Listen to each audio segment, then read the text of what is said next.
রাধে রাধে বন্ধুরা, আবারও বাস্তুকথা ইউটিউব চ্যানেলে আপনাদের স্বাগতম। ভগবান শ্রীকৃষ্ণ গীতায় আমাদের সকল সমস্যার সমাধান দিয়েছেন। আমাদের জীবনে এমন কোনো সমস্যাই নেই যার সমাধান গীতায় পাওয়া যাবে না। আর প্রভু শ্রীকৃষ্ণের বলা কাজগুলি যদি আমরা জীবনে করে যেতে পারি, তাহলে সব সাফল্য লাভ করা সম্ভব। তাই জেনে নিন গীতায় সাফল্য লাভের কি পথ দেখিয়েছেন শ্রীকৃষ্ণ। এবার যে কোনো একটি ছবি বেছে নিন, তবে তার আগে চ্যানেলটি অবশ্যই সাবস্ক্রাইব করুন এবং বেল বাটনটি প্রেস করুন।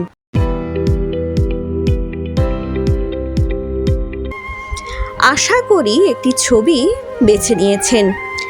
যারা 2 নম্বর ছবিটি বেছে নিয়েছেন, শ্রীকৃষ্ণ বলছেন আমাদের সবথেকে বড় অনুপ্রেরণা হলো আমাদের চিন্তা ভাবনা। তাই বড় কিছু চিন্তা করুন এবং মনকে সব সময় বলুন যে আমি পারবো। খুব রাগ হয়ে গেলে তখন একটু থামুন। রাগের মাথায় কোনো কথা বলবেন না বা কোনো কাজও করবেন না। ভুল করলে নিজের মাথা নত করে তা মেনে নিন। তাহলেই এই পৃথিবীর সব সমস্যার সমাধান হওয়া সম্ভব। যে বা যারা আপনাকে কষ্ট দেবে তারাও অবশ্যই কষ্ট পাবে। আপনি সৌভাগ্যশালী হলে সেই ব্যক্তির শাস্তি পাওয়ার দৃশ্য নিজের চোখে দেখে যেতে পারবেন। তিনি বলেছেন যে যখন কোনো ব্যক্তির প্রয়োজন বদলে যায়, তখন তার ব্যবহার ও কথাবার্তাও বদলে যায়। এবার যারা 1 নম্বর ছবিটি বেছে নিয়েছেন, তাদের প্রভু বলছেন পরিবর্তনই হলো এই জগতের একমাত্র সত্য। এই পৃথিবী সদা পরিবর্তনশীল। তুমি মৃত্যু সম্পর্কে যা ভাবো তা আসলে জীবন। তাই আত্মচিন্তা ত্যাগ করো। ছোট বড় আপন পরের ভেদাভেদ নিজের মাথা থেকে সরিয়ে দাও। তাহলেই এই জগৎ তোমার, আর তুমিও সারা দুনিয়ার। সাফল্য পেতে হলে নিজেকে কাজের প্রতি সম্পূর্ণ সমর্পণ করতে হবে। কাজের প্রতি আত্মনিবেদন কম থাকলে সাফল্য লাভ করা কঠিন হয়ে যায়। কাজের পুরোপুরি মন না থাকলে নিজের লক্ষ্যে পৌঁছানো কখনোই সম্ভব নয়। তাই সাফল্য পেতে হলে তার প্রথম শর্তই হলো নিজের লক্ষ্যের প্রতি নিজেকে সম্পূর্ণ উজাড় করে দেওয়া। আত্মনিবেদন করতে না পারলে লক্ষ্য আপনার অধরাই থেকে যাবে। পরিকল্পনার অভাব থাকলে সাফল্য পাওয়া সম্ভব নয়।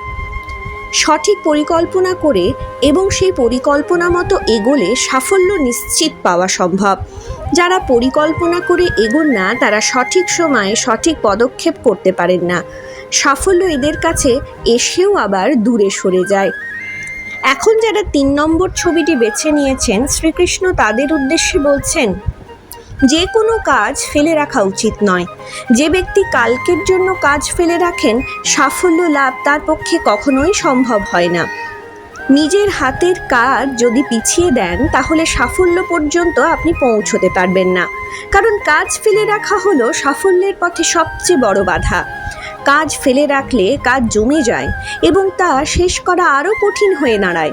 এর ফলে শরীর ও মনের উপর চাপ বাড়ে। সাফল্য পেতে হলে সবার আগে আপনাকে মন থেকে ব্যর্থতার ভয় দূরে সরিয়ে দিতে হবে। যারা ব্যর্থ হবেন এই ভেবে কাজ করতে ভয় পান, সাফল্যের স্বাদ তারা কোনোদিনই পান না। তাই মনের মধ্যে কোনো সংশয় বা সন্দেহ না রেখে লক্ষ্যের প্রতি ঝাঁপিয়ে পড়তে হবে। সাফল্য পেতে হলে ব্যর্থতার ভয় মন থেকে দূরে সরিয়ে ফেলেন। তাই ঈশ্বরের প্রতি নিজেকে সমর্পণ করে নিজের কর্ম করে যেতে হবে, আর ফলের আশা না করেই এগিয়ে যেতে হবে। তাই বন্ধুরা, এই ভিডিওটি ভালো লাগলে লাইক করুন আর কমেন্ট সেকশনে কমেন্ট করতে ভুলবেন না। রাধে রাধে।